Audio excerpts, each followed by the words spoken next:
पंचायत उप स्वास्थ्य केंद्र है, जगह जगह उन स्वास्थ्य केंद्रों में चिपरी और गैंठा रखा हुआ है। हम देख रहे हैं कि ब्लॉकों में जो पीएचसी है वहाँ डॉक्टर नहीं हैं, दवा नहीं है। हम देख रहे हैं कि आज भी जो सदर अस्पताल है वही पुराने सब ढांचा, वही पुराने सब चीज़ हैं, सिर्फ बात हो रही है, तैयारी कुछ भी नहीं है। हम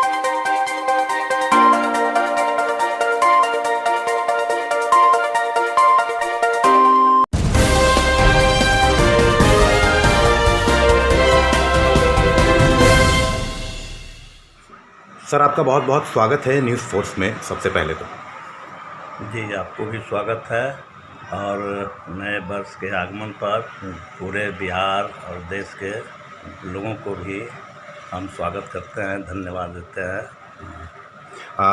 पहला सवाल मैं आपसे यही जानना चाहता हूँ कि अभी तक 1 साल हो गया, आपने शिक्षा, क्योंकि आप लोग की जो पॉलिसी लाइन है शिक्षा, जितनी भी बेसिक नीड्स है उसको पहले आप लोग ध्यान देते हैं, तो बेसिक नीड्स में क्या क्या आपने काम किया?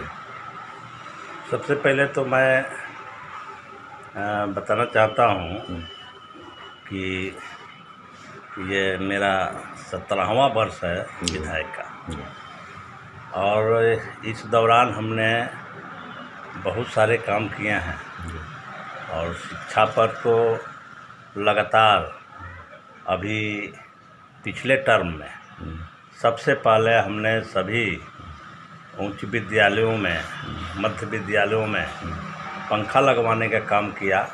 जो गर्मी के महीनों में बच्चों को पढ़ने में काफ़ी दिक्कतें आ रही थी, बिहार में सबसे पहले हमने सभी बच्चों के लिए पंखा लगवा करके और उनको गर्मी के महीना में पढ़ने के लिए सुविधा दिया है।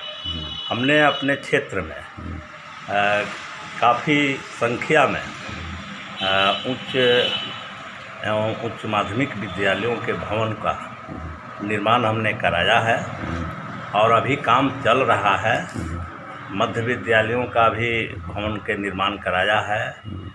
जहाँ शिक्षक नहीं हैं तो शिक्षकों के प्रतिनियुक्ति के लिए हमने डीईओ से लगातार बात करते हैं।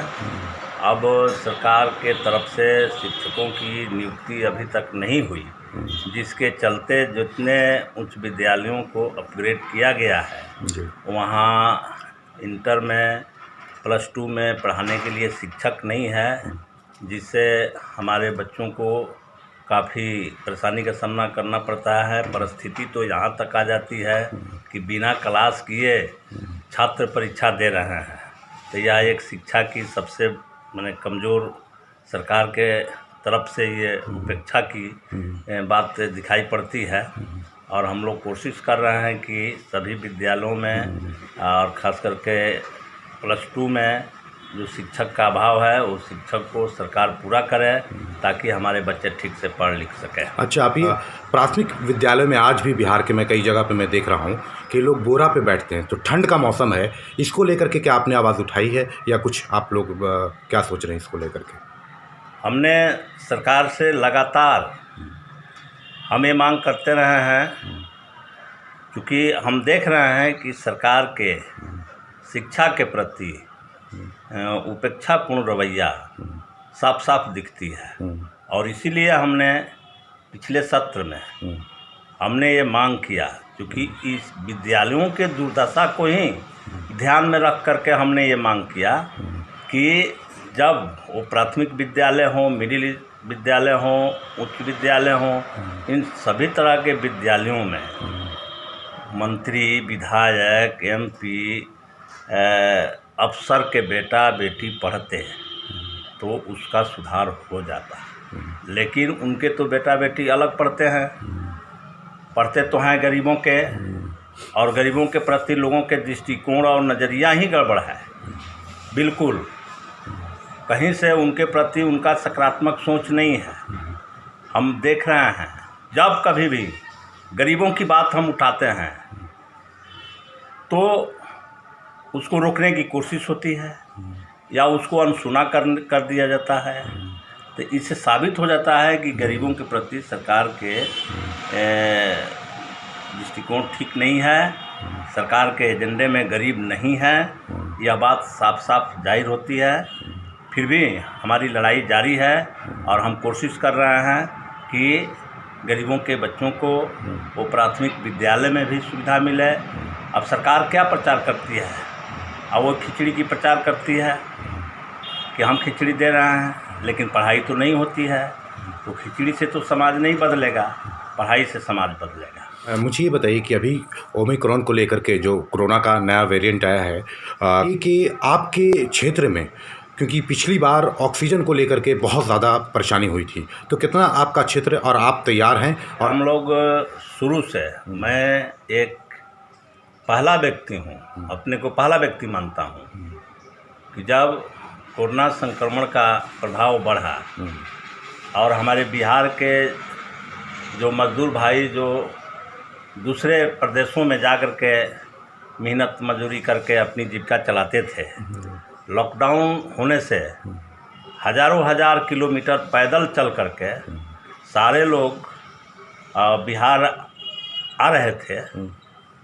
हम यूपी बिहार के बॉर्डर पर हमारा विधानसभा है, वहाँ एक मेहरावना पुल है, उसी रास्ते से आना था।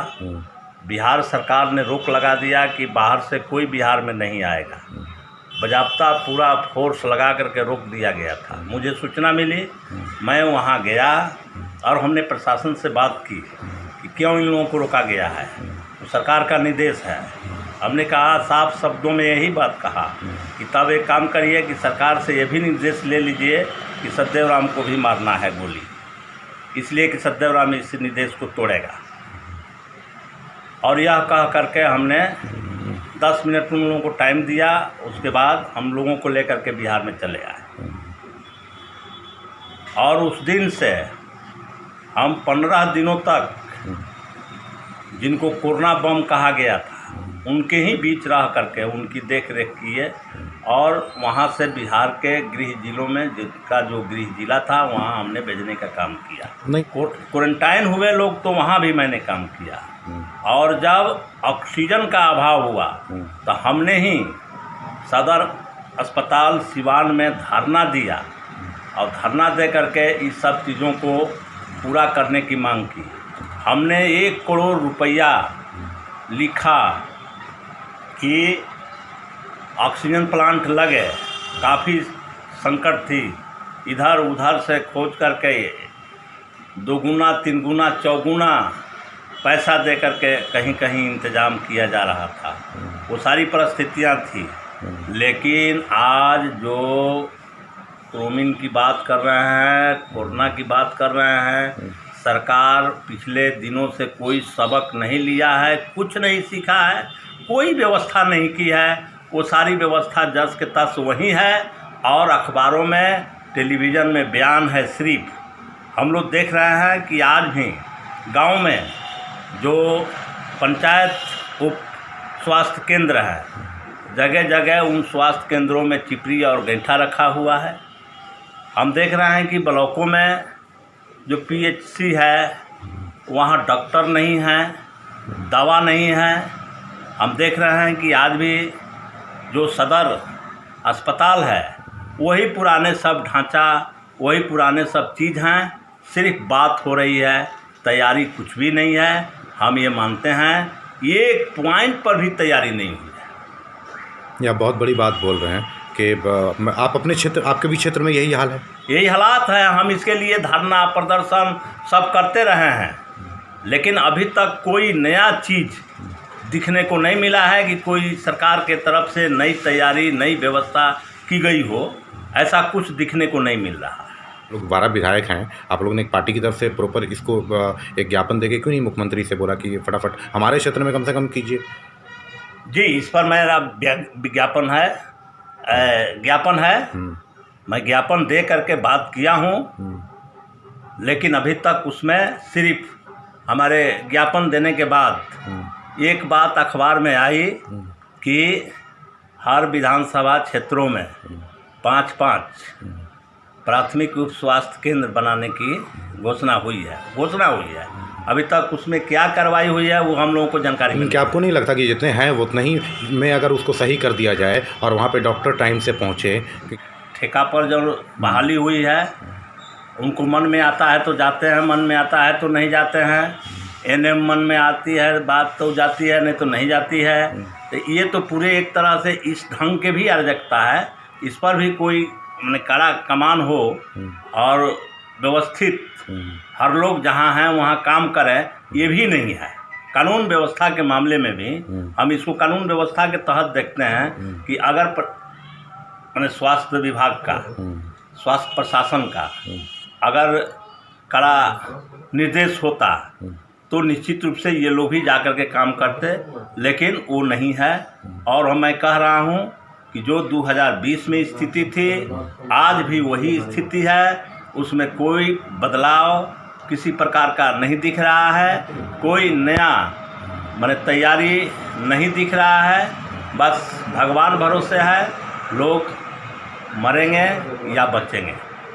चलिए, बहुत बहुत धन्यवाद आपका, आपने बड़ी बेबाकी से बात रखी अपनी, और उम्मीद करते हैं कि जल्द से जल्द जो है कम से कम स्वास्थ्य और शिक्षा, इन सब चीज़ों पे कम से कम जो है सारी चीज़ें ठीक हो जाएं जल्द से जल्द, क्योंकि इसका जो है जनता को बहुत ज़्यादा खामियाजा भुगतना पड़ रहा है। बहुत बहुत धन्यवाद सर आपका। जी, आपको भी धन्यवाद।